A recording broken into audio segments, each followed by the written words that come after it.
You know what?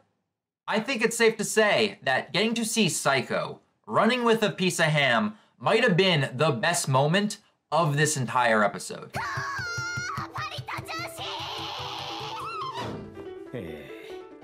How is it going, guys? I hope you all are doing well. Strap yourselves in. We have another new episode of Tokyo Ghoul to talk about and to discuss. Episode 2.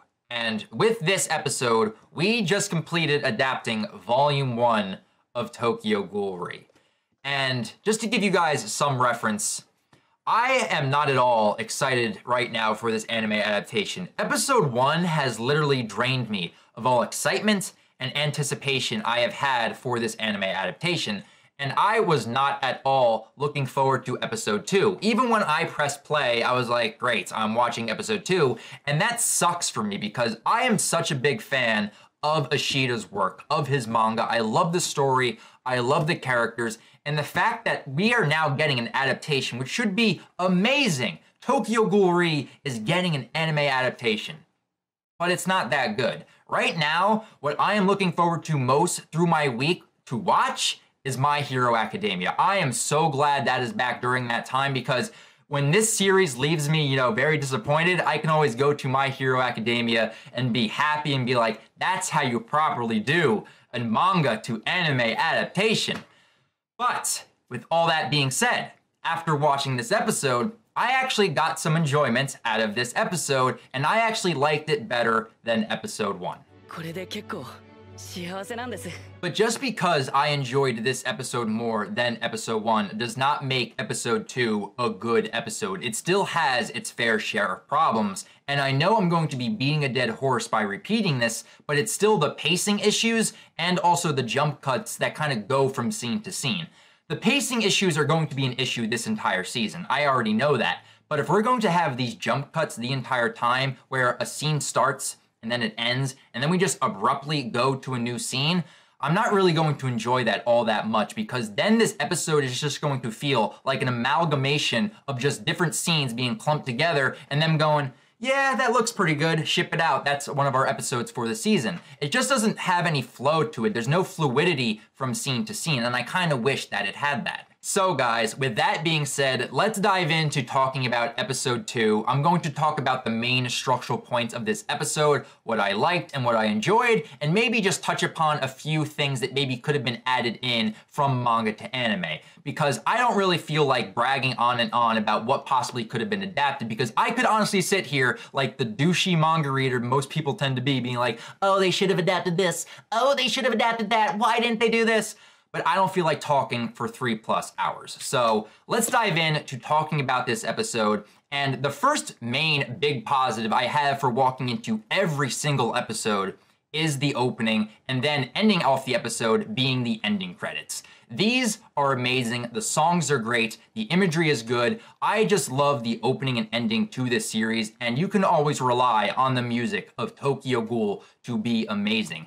But I did find it very, very weird that we had this weird cut in the beginning when we saw Haise going in to attack Serpent, and then we just immediately cut to the intro. I thought that was very abrupt, and I thought that looked like it was added in at last minute. It did not flow very well. But speaking about this fight, the overall fight between Haise and Serpent was just okay. There was nothing special about the fight choreography that was displayed to me within this episode, and by no means is this going to be anime fight of the year. But one positive I can definitely give about this section is that the Kagane animation looked splendid. They never do wrong when it comes to the Kagane animation. Though I do kind of wish that they actually spent some time adding some new fight choreography into this sequence, because you could definitely tell that they adapted this fight panel by panel, and it felt very rigid. There was no fluidity in this fight, at least from my perspective. But the sequence with Haise realizing that Serpent is Nishiki is a very nice moment within this episode, and I really do like the sequence right after that when Haise is freaking out and we see Harako, Ito, and Bunjin come in to subdue Haise, and we see Akira on top of the building with the sniper rifle firing, and we see the bullet going right into Haise's head.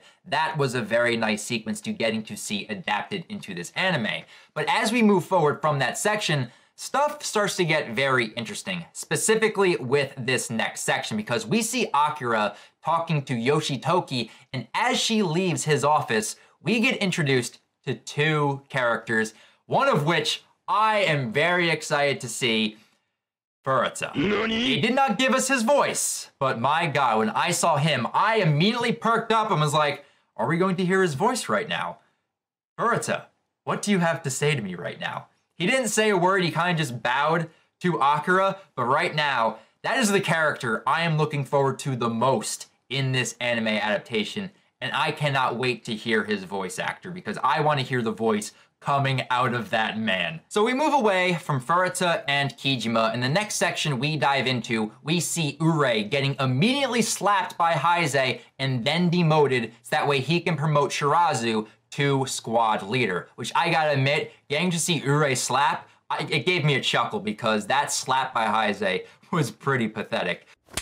But I kind of wish that they extended this scene just a little bit longer because I loved everything that transpired up until the very end when we saw Haise leave and then it just cut away. Because in that moment when he's telling Urei, you better not disobey me again because I'll eat ya, because remember, I'm a ghoul after all. And when he leaves, in the manga, he enters his room and then just breaks down crying.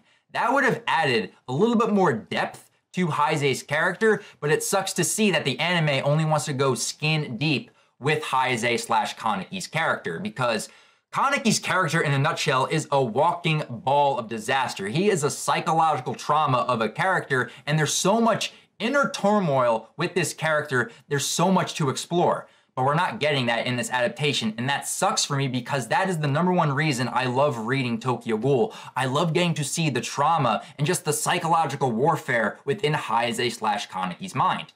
But we're not seeing that. Even when we transfer over to Haise training with Arima, they could have added so much more depth to Heise's character when he was speaking in this scene if they just added this subtle character traits of Haise/Kaneki. And when I got to this moment, I could just hear all of the manga readers of Tokyo Ghoul unite in screaming out loud, why isn't Haise touching his chin when he says, I am happy?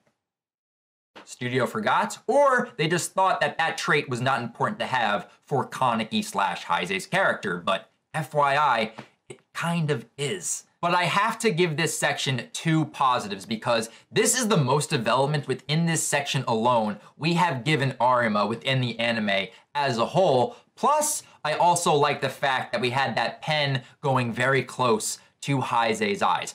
Anime onlys have no idea what that is referencing to, but us manga readers, we do. So that is some good positives within that section, but I also do have a negative because when Haise is thinking about his family, he's thinking about the QS squad and Akira and Arima, they don't show Saiko. Why would you not show Saiko when he's thinking about his family? So that's another negative I guess I have to give to that section. So 2 negatives, 2 positives. This section is just neutral. So then from this point until the ending of the episode, we go through a lot of different scenes. So I'm just going to round off those scenes to you guys right now. So first off, we have Shimaguchi Squad getting decimated by Rabbit. We see Torso going to Ayato to be recruited into Ogiri Tree. We see Urei talking with Bunjin Kuriowa. We see Urei wanting to increase his frames. And then we get the tease that every boy's going to love. We get the introduction of Nutcracker. Hey girl, I see you there. Want to hang out later?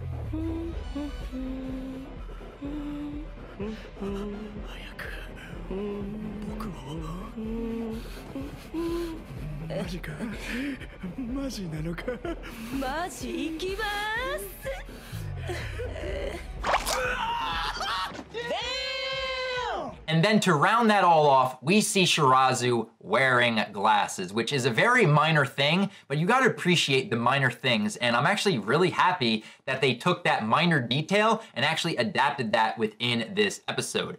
But all of these scenes eventually bring us to the final scene of this episode, where if the Saiko running with that piece of ham was my favorite episode, take that out of the equation, this by far is the best scene of this episode, bar none. When we see Haise, Mitsuki, and Shirazu walking into Cafe Ri, and they run into Yomo, and then out of the corner of the shop, we see Touka coming out to greet the customers, and we have the music playing in the background, and Touka is staring at Haise because Touka knows who that is. She could never forget Kaneki.